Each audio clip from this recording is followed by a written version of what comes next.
Hi there, hello, my name's Lines, great to see you. Now, this is the composition video.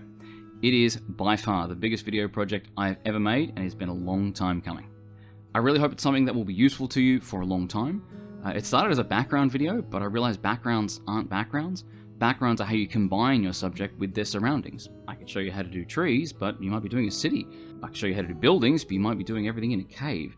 It's not about the things you draw. It's about how, where, and in what way you combine these elements so they don't just look like a picture over another picture, but instead a cohesive, intentional, unified image. That's what makes something a background instead of just the other picture that's there. This guide introduces a simple process to develop and implement your idea. And I've even made a tool, a physical tool, you can keep on your desk to help you and make it easier. Now, if you like what you see and you want to support the channel, you can hit like, you can hit subscribe, show this video to someone you think it will help. You can leave a comment with any questions or comments about this or future videos. I do read every comment, respond to almost all of them, and all suggestions are super valuable. It's really changed a lot of how I make the videos, what the videos are about. So I read all of them and I've acted on countless amounts of that feedback, so I really love to hear from you. Now, if you're in a position to do so, you can join the Patreon to help these videos happen more often, or at least, more reliably. And if you want to follow along, there is of course a lovely desk mat, right here, and there'll also be a homework sheet for you to have a go at, putting it together an image plan for yourself, and maybe seeing it through to a full illustration. Now, if you do, then please share it in the homework section or the finished art section of the Discord. I go in and look at it all the time. One day I am going to catch up on doing feedback for all of them once I stop making these life-consuming videos like this one. Now, we've got a lot to cover, so strap in, gird your loins, let's get stuck right in. Now, before we get to the nuts and bolts, I'd like to talk about who this video is for and what this video aims to address. Now, if like me, you have challenges around analysis paralysis or trouble feeling intimidated by or not knowing how to start or approach larger work or projects, or, like myself and others, you have to do battle with your perfectionism and the risk of time spent working aimlessly on a project without knowing exactly what to do to make it work.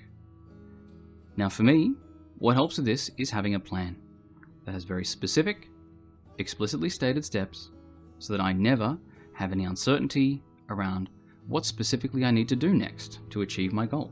This is essentially my thought process around how I make that goal and how I break my plan down into small, manageable steps that each have a clear instruction towards an immediately attainable goal.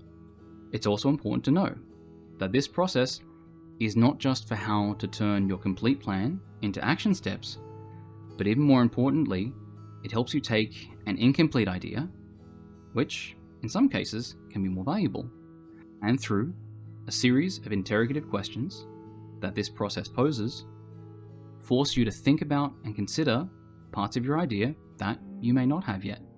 For example, if you're designing a character and you're asked what kind of shape language do you want to use, whether you want to communicate them as being authoritative or gentle or combative, having to choose a shape language that communicates one of these forces you to consider that character and decide which of those traits they have if you hadn't already. Essentially, it's a way of cultivating moments of now that I think about it, to help you interrogate and better flesh out your ideas. Now, if your issue isn't conceptual, but rather you have trouble knowing just where to start on a work that is, as an idea, maybe very well developed, this can also really help. It's a great way of turning your nebulous collection of concept pieces into a crystallized, clear set of explicitly stated steps. Meaning, you don't have to try and tackle the entire thing, you just have to tackle the single piece that's laid out in front of you. If you're having trouble with perfectionism, and you want your work to look right, or good enough, but it never seems to have quite the right feeling, then what you need is a real plan. This is a basic framework to help you make that plan. So, let's talk about the pieces. What is composition? So firstly, what is it? There's a lot of different answers to that question. Within the context of art and illustration, from a practical standpoint, composition is two things. It's the plan you have for how you will make your image do what you want it to do, how you want it to be received by your viewer, and what you want to happen in your viewer's mind when they impact the image you've made. Now the other part of it is implementation, the specific steps in how you communicate that idea through arrangement, placement, and depiction of those elements on your page or canvas. Composition is a series of informed choices on how you will take your image from an image of your chosen subject to an image that is about your chosen subject. And that is a very big distinction. To use photography as an analogy, a passport photo is a photograph of the subject. It is not art. It is utility. What it expresses is objective and not subjective. However, an artistic photograph of a subject explores one or more aspects of them, and it's an image that is about the subject, not merely of the subject, because it tells you something about them. It informs you and involves you with the subject in more than a simply visual cataloging of information. The other thing I want to be clear about is that everyone who draws or paints or uses any kind of visual medium is already using composition, whether they're aware of it or not. So every illustrator will have an aspect ratio because every illustration is on something. It can be square paper, it can be rectangular paper, and if you draw on it, you are drawing with an aspect ratio. And like all compositional principles, the aspect ratio will affect how the image is received and understood. You may always draw your character in the center of the frame. That makes them uncropped. You may not be confident with backgrounds, which means you're using negative space. You may not know how to do shading yet. Well, you're making a high key image. And all of these compositional elements will affect how the image is received by the viewer, whether that's intentional or not. The difference in knowledge then with composition isn't whether these things are happening, because some or all of them will always be happening. The difference is whether they're intentional, and whether they are working towards, or in contrast against, your artistic goals. You can imagine this is the difference between someone sitting on the control panel of an airplane and having buttons be pressed, switches be flipped, and things start to happen, or having a pilot who knows what all the buttons and switches do, and who uses them with intention to achieve and successfully reach their goal. Now the challenge comes that composition is the combination and totality of these elements that are present within your image. It is difficult to approach composition as a topic only learning one piece at a time. It would be equivalent to learning to drive a car one part at a time, one wheel at a time. To become competent with driving, you need to have a car with a minimum number of parts that form a cohesive whole. So the aim then with this video is to give you two specific things. The first is a basic starter set of compositional principles and a straightforward understanding of the effect that each of them will have when implemented in your produced image. These are not an exhaustive or complete list. Such a thing can never exist. You'll find as your artistic skill progresses and you learn more that there are going to be more elements than I've listed here. You may find different ways of implementing or describing the things I've introduced here. Nothing in art is an absolute. In art, there are no hard rules. So remember, this is a starting point. This is a beginning and a set of suggestions only. What you do with those is up to you. You're the artist. It's up to you to both interpret and implement or disregard everything you see. Because the most important rule is, of course, the rule of cool. If it works, or if it looks cool, or if you just like making it a certain way, because the process is itself enjoyable, then that is the right way to do it. There are no rules, there are no guidelines or axioms that will ever be as important as your vision. No rule, advice will ever overrule it. Your ability to like something more than something else is the most important thing. So first, we're going to go through the following compositional principles. We'll go through framing, like an aspect ratio, cropping and rotating, symmetry or asymmetry, negative space versus crowded space, rule of thirds, Fibonacci, S-curve. We'll talk about visual weight distribution, leading lines, shape language like curved, diagonal, horizontal, or vertical lines. We'll talk a little bit about focal depth in application. We'll talk about the difference in characterization of high and low angles. We'll have a quick chat about values like high and low contrast, high key and low key, hard light and soft light. We'll also talk about colors. What's a warm color versus a cool color? Saturated versus desaturated, harmonious versus analogous. The second thing is a step-by-step pathway and process along which you will select which of these principles will serve your concept. You'll collect them up and then you'll use that collection to provide for yourself a plan of specific steps and specific principles that will serve your artistic goal. This is what I will refer to as interrogating your concept. You can think of this like a Subway sandwich or a Build-A-Bear of image construction, where I'm not going to ask you to make any big decisions or answer any big questions. We break the big questions into smaller questions, and we walk through them step by step, piece by piece, until you have everything you need to make an effective image that serves your intended goal. I've even made a desk mat. You can buy it. You can keep it on your desk, so whenever you're wanting to make an image or analyze someone else's image, so you can walk through it as a simple series of questions to see what you can do to communicate your idea, interrogate an existing drawing to see how it can work better, or how to look at the work of an artist whose work you admire to see what is it they've done to make the image feel and look the way it does. If you want one, it's up on Redbubble. The link's in the description. I'll put one up here. Redbubble make really good quality items. I've got a test print I ordered here to make sure it was going to work and be readable, etc. And yeah, the quality's great. So if you do want one, then you're strapped for an idea, maybe for a present for an artistic friend or for yourself, grab one. But enough with the self-promo. I'm going to give you a baseline description of each one of these, what it is, very broadly, and what effect it has, and how to implement it. It's very likely that in future, I may do a deep dive on each of these individually. But for now, I'm going to keep it very brief. Then, I'll share with you the guide and how to use it to put these components together and make your own image. Now, let's go through the compositional principles and I'll describe what they are and what they do. Firstly, there's framing. This is the first decision to make. It's where you decide what you're working on and which way around it is. It's how you pick your canvas, what shape it is. First thing to consider is your aspect ratio. This describes the proportional relationship between width and height.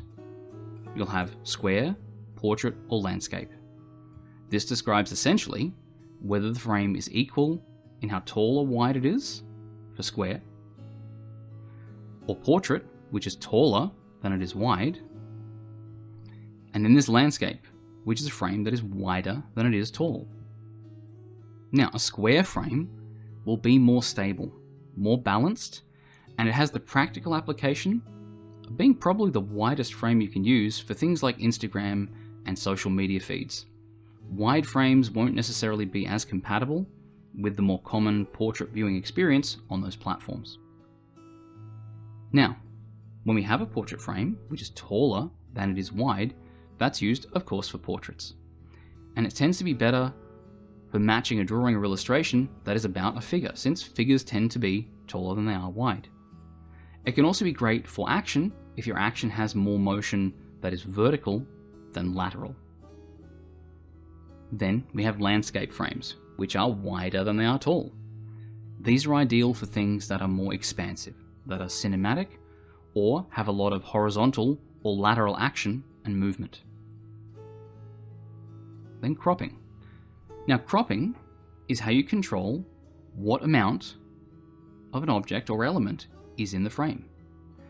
If you have an element that is uncropped, that depicts that element within the context of the environment they're in. This is when you want to communicate just the subject, but the subject in a place, or the subject's connection to a place. This is how you shift focus from the subject to being the subject in an environment, place, or context. And then, when you do crop the subject out of the frame, one of the first things that happens is the viewer will naturally begin to move across the image, starting from the cropped area and moving away into the uncropped area.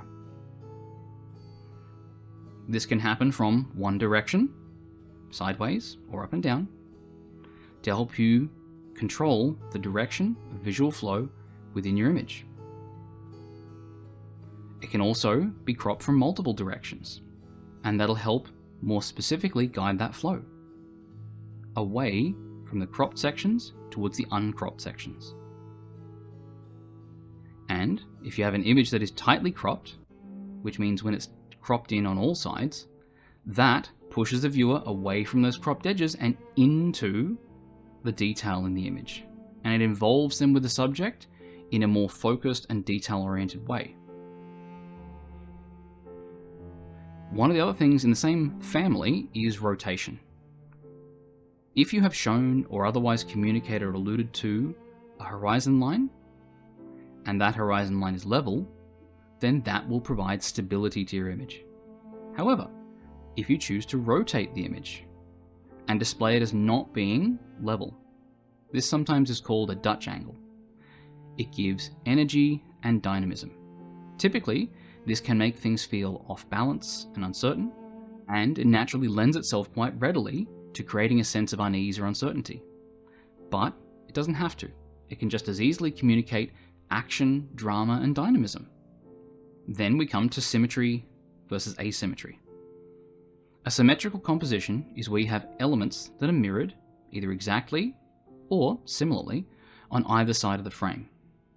This isn't simply limited to horizontal symmetry either.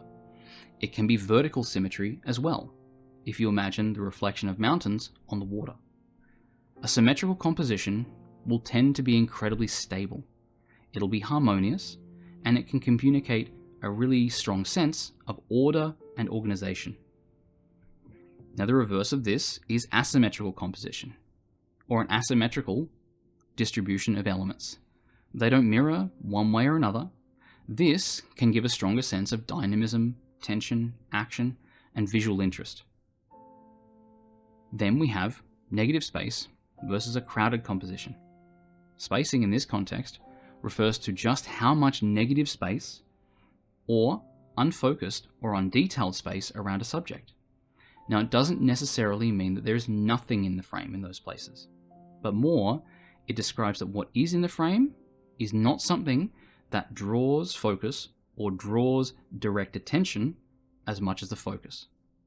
This can be things like blank walls, ocean, sky, clouds, water, so long as that space, comparatively, doesn't have as much elements of interest that are of high contrast or high detail, it can be thought of as a rest area and can be used to build that negative space without actually being completely empty. Now, crowded composition is where you have the subject of your image, but there is also a significant amount of detail, points of interest and contrast outside of that focal point that will help provide a sense of dynamism, interest, busyness. Then, an uncrowded composition will be an image that has a lot more negative space. These can communicate peace, tranquility, or help the image to focus on the environment and focus on contextualizing the subject within that environment or place. Or as being a subject, not as the focus, but having the focus be that the subject is alone or the subject is peaceful. Next, we have things like your rule of thirds, your Fibonacci or golden ratio, or your S-curve, etc. Now, things like center alignment, rule of thirds, the Fibonacci sequence or golden ratio, and S-curve, and a number of other compositional rules, these can be looked at as out-of-the-box compositional arrangements, as a sort of kit. They are prefabricated visual structures upon which you can place your elements and have an established and reliable outcome.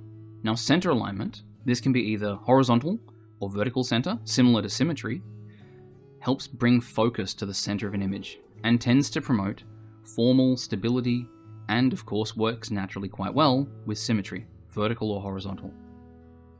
Now, the golden ratio is a way of setting out your leading line towards a focal point, as well as a way for you to help plan increasing levels of detail moving from one part of the image to another in a natural flow, where you go from the outer edge and move in. And as you do, the flow of the image becomes tighter and you build more and more detail, leading eventually towards the intended focal point of the image. Now, rule of thirds is where you'll divide the frame into thirds, horizontally and or vertically, and then you'll place your elements of focus on these lines, or areas of most focus you'll place them on points where these lines intersect. The rule of thirds is a natural rhythm of placement that works reliably in placing the elements in a frame in an appealing way, and it promotes visual flow and interest. And it's not as focused on providing stability as things like symmetrical and center-aligned images are, but it's worth remembering that it can be combined with center alignment, where you can place features on just one of these sets of lines, vertical or horizontal, and does not need to be implemented as a 3x3 grid, but can simply be dividing a frame into thirds, horizontally or vertically. Next is visual weight distribution. Visual weight distribution in an image refers to detail, contrast, and focus as having visual weight. So, like a pair of scales, if the weight is even on both sides, then the image is balanced. However, if one side has more detail and has more elements of focus than the other side, this creates an unbalanced arrangement of that visual weight. Now, a balanced arrangement is where the visual weight is evenly distributed, vertically and/or horizontally, to create a sense of stability, harmony, and makes the image more still. An unbalanced arrangement, where the elements are unevenly positioned, will add movement, tension, dynamism, energy, and uncertainty. Then we have leading lines. Now, leading lines can be present in any kind of composition, whether it's dynamic or peaceful. It merely describes areas or lines, motion or edges that form clear direction across or around an image and promote visual flow in peaceful images, but can also direct dynamic action in dynamic images. They do not necessarily add or remove intensity or motion, more that they guide the existing visual flow around or to and from elements in an image. Then shape language. So shape language is the consistent application of certain shapes like curves, straight lines, corners, anything where shape is used multiple times consistently across a frame, and can affect the amount or type of motion within a given element or within a given piece of an illustration. Now, for the purpose of this guide, I'm going to be simplifying it down to just 4 headings on different kinds of shape language. But to be clear, there are as many kinds of shape language as there are kinds of shapes, which is to say, they are infinite. Firstly, there's curved lines. Curved lines are soft, flowing and organic, smooth, rounded lines. They'll evoke motion and flow in a more elegant, organic, and natural rhythm. The motion will tend to be more relaxing than combative, but can still be combative when the motion is focused through fluid movement. Then we have diagonal lines and angular corners. Diagonal or zigzagging or angular cornered lines tend to provide a sense of being energetic. They add tension, they add drama, they add directness, and communicate action in a very impacting, kind of snapping way. Then we have dominance of horizontal lines. Now, horizontal lines suggest calmness and stability. They create a sense of rest. They promote grounding. I expect this is to do with the fact that the horizon itself is the leveling element by which we stabilize our view of the world. So, the horizon will be the most critical of these horizontal lines when we describe it visually. Then we have vertical lines. Vertical lines tend to stabilize an image, similar to symmetry and center alignment. They give a sense of power, of growth and height, and are commonly associated with authority and hierarchy. Then we move on to focal depth. So focal depth is a visual phenomenon based on how we, and cameras, focus on an object. Without discussing the mechanics of it, a wide focal length allows a great deal of things to be in focus over a great distance, whereas a shallow depth of field means very little will be in focus, and the things in front of or behind that element, in the foreground or background, will become more and more out of focus the further they physically get from that focal point. Now, a wide depth of field is a wide focal range, which should be deep, but they use the word wide for it. This is when you keep all elements in focus and allows detail to be present in both distant and close elements. It's typically used when an artist wishes to contextualize a place or surrounding or give focus and attention to the details in an environment. A narrow or shallow depth of field will mean that everything behind or in front of the element that's in focus will begin to blur. This has the effect of deprioritizing the out of focus or blurry elements, which will naturally draw the viewer into the desired focal point in an image. As an aside, a shallow depth of field can also communicate scale. Macro photography tends to unavoidably have a very shallow focal depth. So, this can be a way of accentuating the communication of small objects to make them seem like models or miniatures. When you do this to a photograph of a city, it's called tilt shift photography. And then, viewing angles. Where a high viewing angle, where you look down on the subject, it'll make it appear smaller, more vulnerable, more insignificant, more isolated. Then, alternately, if we're viewing a character or subject from below, we're looking up at it. We're giving the subject a sense of power, dominance, or grandeur. This is one of the ways you can characterize something just by the way or the direction that you're looking at it from. Now, there's values.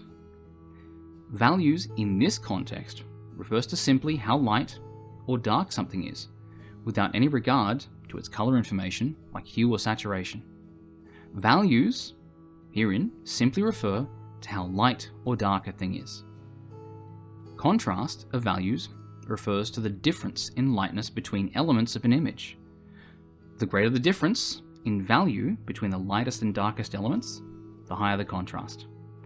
And the closer those elements are of light and dark to each other, and the more sudden the shift, the stronger this difference will be pronounced. So, high contrast. So a high contrast image has a significant difference in the light and dark elements within an image.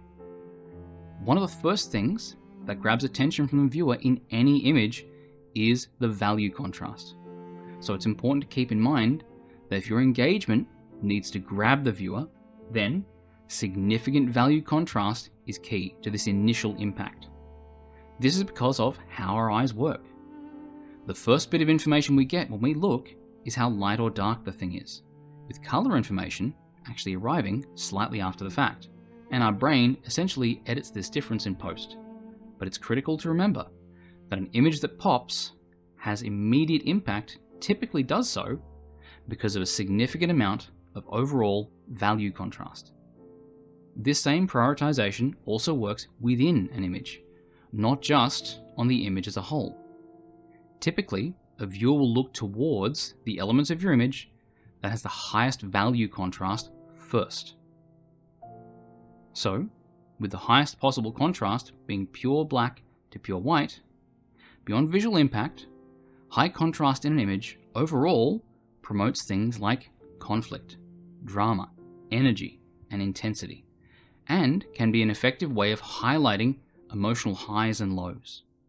The opposite of this is low value contrast. So, having a narrow range of difference between your darkest and your lightest color will give you low value contrast.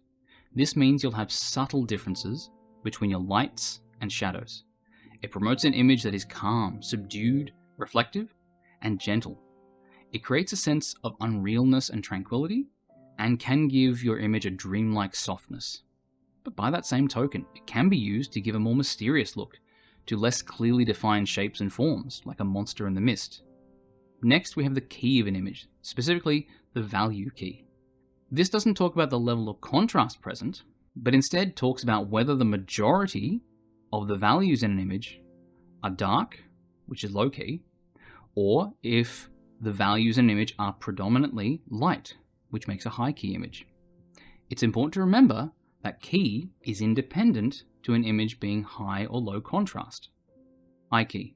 So a high key image has an overall bright appearance with minimal shadows. In photography, it can often be described as overexposed. Often, high key images will have a communication of openness, cheerfulness, positivity. It has a light, airy quality and can feel very optimistic. but can also be used to communicate cold, clinical, or alien environments, or stark and barren environments as well. The reverse of that is low-key. So, low-key images are predominantly filled with dark and deep tones, with dramatic shadows. They quite often communicate tension, mystery, sometimes intimacy or dramatic storytelling. They can communicate a sense of depth and hiddenness. Then, we have the hardness of the shadows. So, the hardness of light refers essentially to how soft or how hard the edges of the shadows are, based on how diffused the light source is. Small or very distant light sources will tend to give crisper, harder shadows, whereas softer, more diffused lights will tend to soften the edges of shadows and overall soften the image. So then you have hard shadows. So hard shadows are most commonly seen in bright daylight, where the light source is strong and either small, or in the sun's case, very distant. It gives a clear, defined edge to all the shadows, and describes detail in very harsh shapes, and can evoke severity and emotional extremes. It can give its own kind of mystery, with elements potentially partially hidden by sharp cutoffs in lighting, and can be quite confrontational. Then you have soft shadows. Soft shadows are typically generated by artificial light sources, or by natural light that's being diffused or reflected somehow.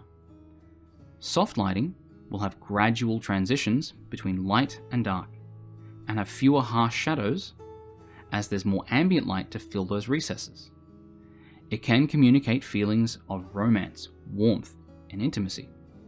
It provides a gentle and nostalgic communication, but can also provide its own kind of mysterious atmosphere with a lack of clarity. So, we'll talk a little bit about colours. Now, I'm not going to go into too much colour theory here, this is just Cliff Notes. First of all, we're going to talk about warm and cool colours.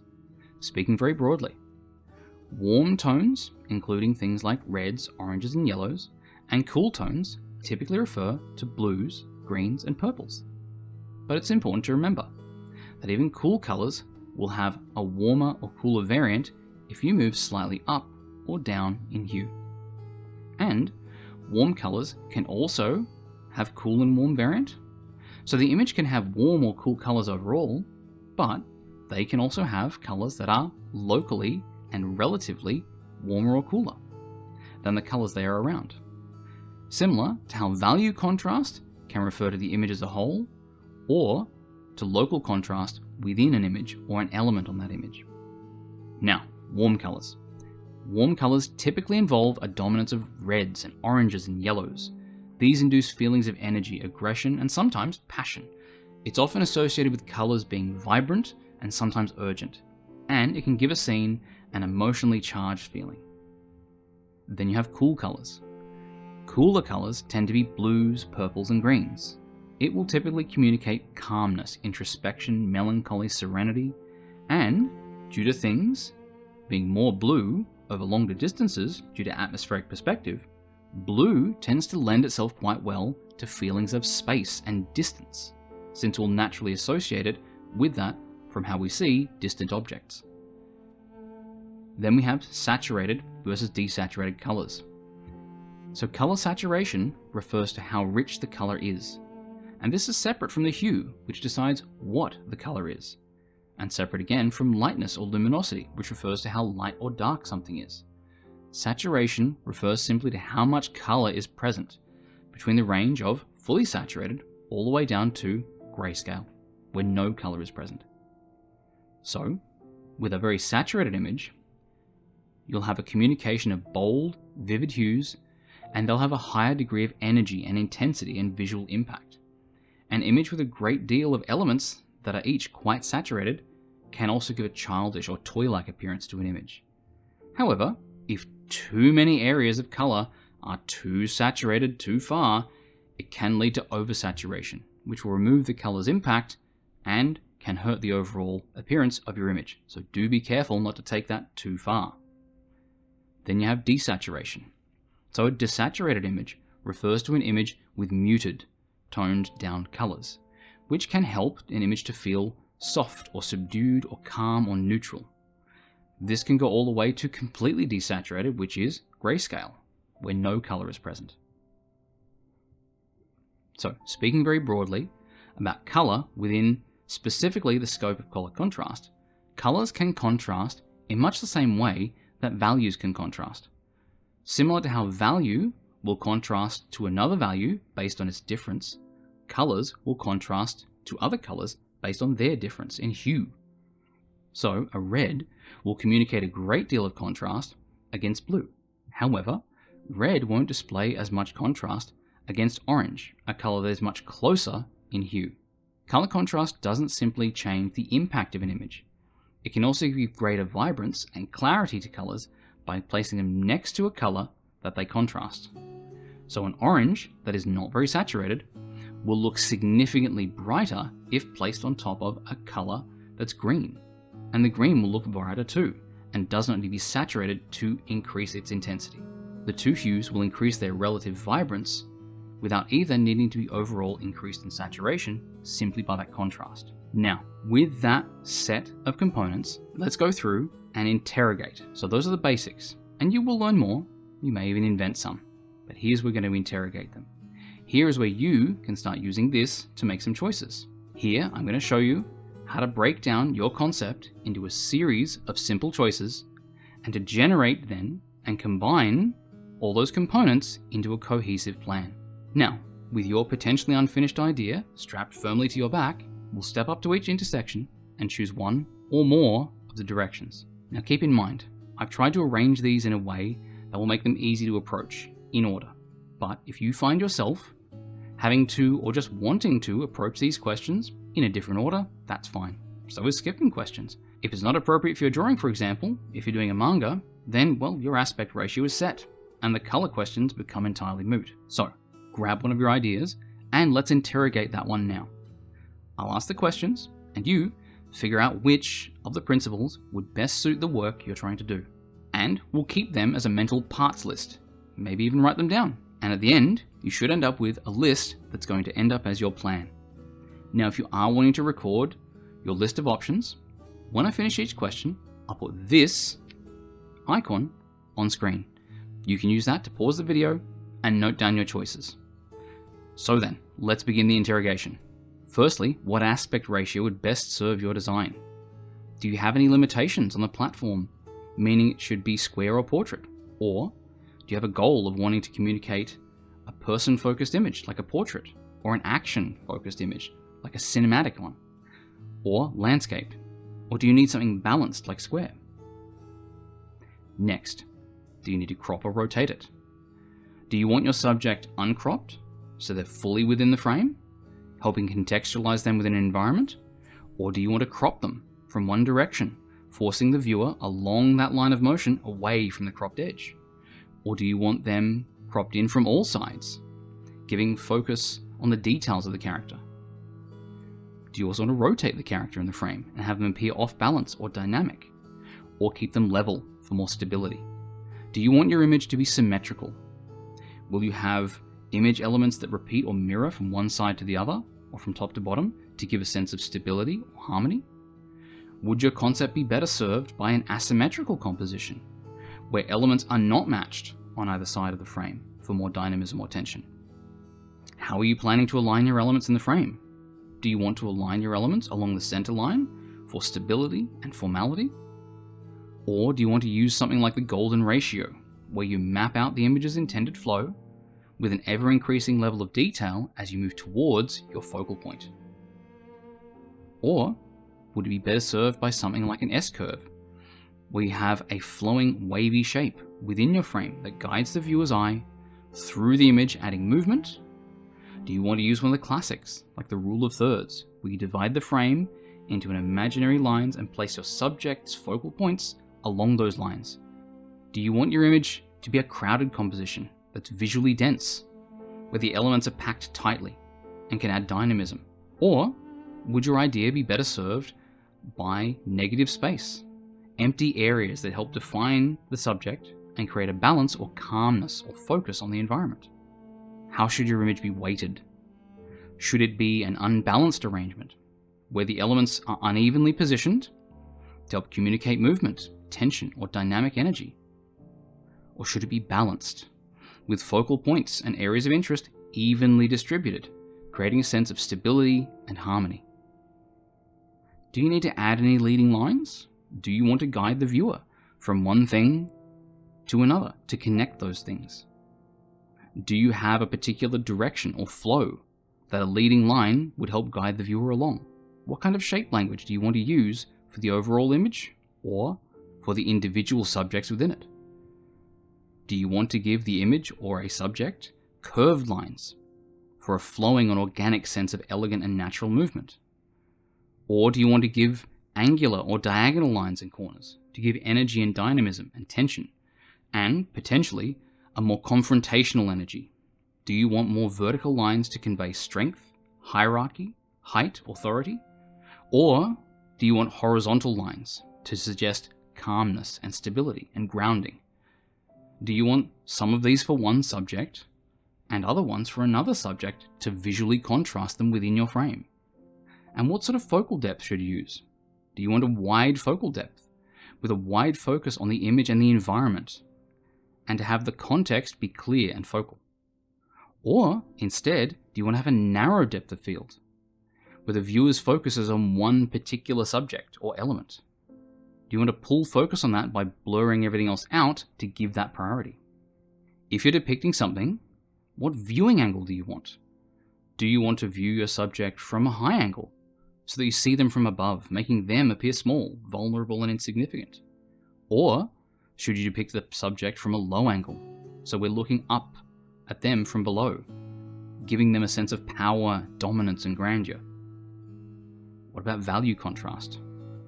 Do you want an image with stark differences between light and dark to promote drama, intensity, energy, conflict, or emotional intensity? Or do you want an image with less value contrast, less differences in tone in your light and dark tones, to provide a more gentle, subdued, reflective, and calm image to communicate tranquility or a sense of dreamlike softness? Next, how hard should your lighting be? Do you want to have hard, directional light that leaves harsh shadows to communicate severity or emotional extremes or confrontation? Or would your image be better served by having soft light with gradual transitions from light to dark and minimal hard shadows, which will help enhance the sense of intimacy, romance, gentle warmth, and nostalgia? What color temperature do you want the image overall or individual subjects within an image to have? If an image or subject has cool colors, they'll have a dominance of blues, greens, and purples. They'll communicate calmness, melancholy, and serenity, and make the image feel more reflective. Or would they or the image be better served by a dominance of reds and yellows to communicate passion, energy, aggression, romance, vibrance, and sometimes urgency? If you're using color, do you want strong contrast? Is there a particular color that needs to be emphasized by being contrasted against colors that are distant in hue? And what level of saturation do you want in your image overall? Will it be grayscale with no color whatsoever? Will it have an abundance of color to give it a sense of intensity and energy? Or will it have a low saturation where the colors are present but they're muted and toned down to give a sense of being subdued or neutral? Lastly, is there anything outside of these questions that you feel like you want to add, incorporate, change, or implement? There are an infinite number of compositional principles and elements, so it's very likely there may be something else you want to consider or add that here. And with that, you should end up with a plan, so you know what you're working towards. And, importantly, if some of these elements are things that would help your design or illustration, but you can't do them, or you're not confident in doing them, don't avoid them. Dig in. If you need it, well then it's time to start learning it. And the best way to learn is by getting it wrong, getting feedback on how you can do it better, and building on that. So, you can also consider this a way of identifying where you need to invest work in developing skills more specifically. Now that I've talked the talk, it's only reasonable that I walk the walk. From here, I'm going to show you my process in producing this image. I'll zip through these steps, select up and bundle what elements I feel will help my concept, and then I'll put them together in an illustration So my concept is, I want an elf girl singing at a modern jazz club. I like the idea of a medieval fantasy in a modern setting, so how am I going to make that happen? So first thing, what kind of aspect ratio do I want to have? For this, I feel like landscape's a good fit. It has a lot of lateral movement and it feels cinematic. Now, as far as cropping goes, I'm going to do some cropping. I'm going to have some cropping on more than one side, so I can send the viewer out across the frame. And I'm going to tilt it to give it a bit more movement and dynamism. That's going to be a big focus for me. Now, symmetry, same thing. For movement and focus, asymmetrical is going to work better. For space, I'm going to go with negative space, because I want her contextualized in a place. I want her to feel like she's within an environment. Now, for alignment, I'm going to go with rule of thirds. It's a really great natural rhythm and a great way to place things to get a good sort of feeling of one place to another, and it fits really well with the weighting. I'm going to have an unbalanced weighting. I'm going to have her on one side of the frame and an unbalanced amount of detail on the other to help give that movement and flow. For leading lines, I'm going to lead from her into the audience by having a line that flows across through her hands. For shape language, I'm going to go with curved lines because they're going to give me a nice organic flow, and I'm going to avoid angular lines because they're quite confrontational. I want a much more soft feel. And I'm going to avoid vertical and horizontal lines because they're very stabilizing. Next is the focal depth. I'm going to go for a narrow focus on the character to really bring them as the focus. For viewing angle, I'm going to have her viewed from above. I really want to lean into that feeling of vulnerability when you perform on stage. Now, for value contrast, I'm going to go with high value contrast. I really want to communicate drama, emotional highs and lows, and also it's a person under a spotlight in a jazz club at night, so it'll naturally lend itself to that bright contrast. As far as the key, again, it's a club at night, so it's naturally going to be a good fit for low key, but that also enhances the feel I want of intimacy and drama. Moving on to lighting. So this one, again, will have a strong sense of hard light from the spotlight that she's on stage. For color temperature, I'm going to lean into warm tones. Even the purples are going to be a warm color. For color contrast, I'm going to go with some strong color contrast on the focal points. So what that means is I'm going to save my cool tones, my high saturation tones, for just one focal point. Everything else, I won't let it get too cool, and I won't let it get too saturated, so I can leave one point to really pull attention. And overall, it's going to have a lot of vivid hues, because I want that intensity and energy, and a low saturation one will sort of be calm for a calm jazz club feel, but I want that drama. I want that on-stage performance to really pop. So, that's what I'm going to do for it. Now let's put those into practice. So, to begin, I've got my frame divided into thirds for my rule of thirds composition. I've put my key focal points along those third lines, with the most important parts on the points where those lines converge. So that's the head and the hands there. That'll help give it a nice sort of natural rhythm. And here I'm just going over and doing the very, very basic forms and very, very basic shapes.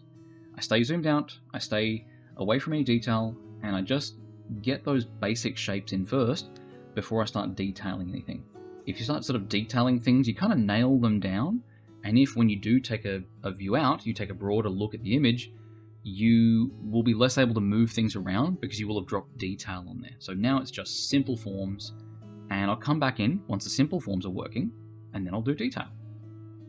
And so you can see here I've got a lot of the basic bits. I've got the big groups of things for the hair, and now I've got a second go over the sketch, and this is the refined sketch where I'll do things like break up the hair from those big blobs into feathered out sections of more fibrous hair. I'll start adding sort of flyaways, bits on top, and then start doing things like the detail for the outfit, and I'll redo the face once or twice here and get those bits of facial depth in. It's a bit of a tricky angle, at least for me. It's a bit of a sort of a low one that's tilted off to the sides. That's one where I have a bit of sort of, a couple of goes at the foreshortening. And now I'm just mapping out where I want the microphone to sit and the hand around it. And I've got the hands. I use my own hands as a reference, so I had to sort of thin them down from the giant sort of bunch of bananas that are on the ends of my arms. And then I've got some of the detail like the wristband there, the shoulder, and maybe a little band around the upper arm as well. And you can see I've got some line work there in the sketch for the shoulder blades and the center line of the back. Now I'm not going to have that turn up in the line art. That's there so that I can mark out where I want the tone to start and end. You don't have to mark the edge of something with line art every time. Sometimes you can mark it with a sharp edge and cut off in shading or tone to do the same thing without having the separation of object that happens when you use line art. And here I'm just doing the mic stand. I've got a little reference hanging out the side there. I realized I didn't actually know what a mic stand looked like, so I had to grab a reference of one, thanks to, I think, AliExpress. No, eBay. And now a bit of test tone, just to see whether I want to go for like a dark outfit with light skin, or the other way around.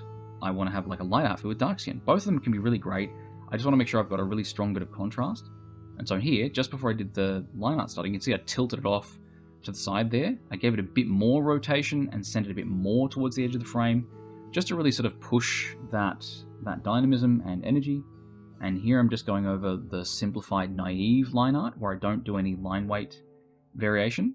And here you can see the second go over the line art where I've colored the original line art red, and now I go in and just put in the darkest spots for things like ambient occlusion. Now you can do thickened line art for distance to previous object. You can thicken the line art based on the primary light source like John Gerard Mobius. There's a lot of different options you've got. I've got a line art video if you're curious, so you can have a look at that for a few different ways you can approach it. And now just darkening things like the eyes and the pupils, just bucket filling the base colors in there. Again, I don't have to worry too much about the colors. I can always come back and change them later. And now I'm doing some shading, and just like the shading, I can fix up the shading colors later as well. I've got a good technique for getting the shading to be not too dark and not too light. Here you can see I've turned the sketch back on to mark out where I want the shoulder blades and stuff to be.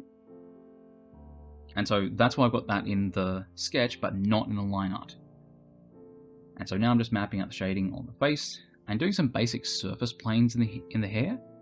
I don't want to have it be too detailed. I still want this to be sort of cartoony and anime and sort of simplified. And so I'm just focusing on the big regions of light and dark. And then I'll allude to the fibrous sort of texture of the hair by having just a few little splits in those large sections. And now I've moved on to start shading the outfit itself. Now the outfit is really reflective and shiny. And so shiny reflective outfits won't as much be shaded like something that's lit from a light source, where they'll have like a shaded side and a lit side. They're more going to work like mapped reflection. I've got a video on shines, if you want to search that one up. It's on the channel, fairly recent too. Girl in the green dress on the thumbnail, where I talk about how to map out a reference, sort of a map, a reflection map, onto different shapes of your object. And so here you can see I've got those nice simple bits of shading along like around the ribcage there, but then when it gets to the waist where it's bent, it crumples and wrinkles. And so if you imagine you had like a reflective mirror and you crumpled it up, it'd distort the image a lot in those little wrinkles, but if you pulled it taut again, it goes smooth. And so I'm just doing the rest of the outfit. I was aiming for like it was one I saw when I was looking at reference images for like how to set up a stage, where they had, it was like a leotard with like a transparent chiffon skirt that came out from the sides of it. It looked really cool. So that's what I'm sort of going for there. Limited success, I know, but you know, it is what it is. And now I'm just doing those basic bits of shading around there. I'm going to do a bit of slight difference in color for the legs there, but I'll come back to that bit later. And so now I'm just finishing up a couple little spots of detail on the shading before I move on to the next step. I want to make sure I've sort of signed off on these steps before I move on. Otherwise I'll end up going back and forth between steps and wasting a lot of time. And now I've turned the sketch back on again, this time to decide where I want to have the elements. And you can see I'm doing the crowd here in a very simple way. I've just done a big gradient, and I've eyedropped from various slightly darker bits of the gradient to make different layers of the crowd. And it's a really quick way of doing details like this, where you can just map out these, you know, lumps that look like a crowd of people, but if you zoomed in, you wouldn't really notice that they're, you know, just kind of as detailed as the bloke or the lady on the toilet door sign. And so a bit of stage lighting there. Again, not much detail. This is going to be blurred out a bit, so I don't have to worry too much about it. And then some purple lights around the side. And then I'm doing a bit of the lighting on her, like a rim light in purple, just to pick up some of that purple from the lights on the side of the character there. And what I'm also going to do is I'm going to put that on top of the line art layer. It gives a really nice sort of almost painterly effect. Having everything occur inside the line art is cool, but stepping outside the line art can really give you a good sort of variation in like how it communicates. It look more like sort of thick paint And there you can see I'm doing that shine across the front of the head and a little bit of underglow on the hair there as well.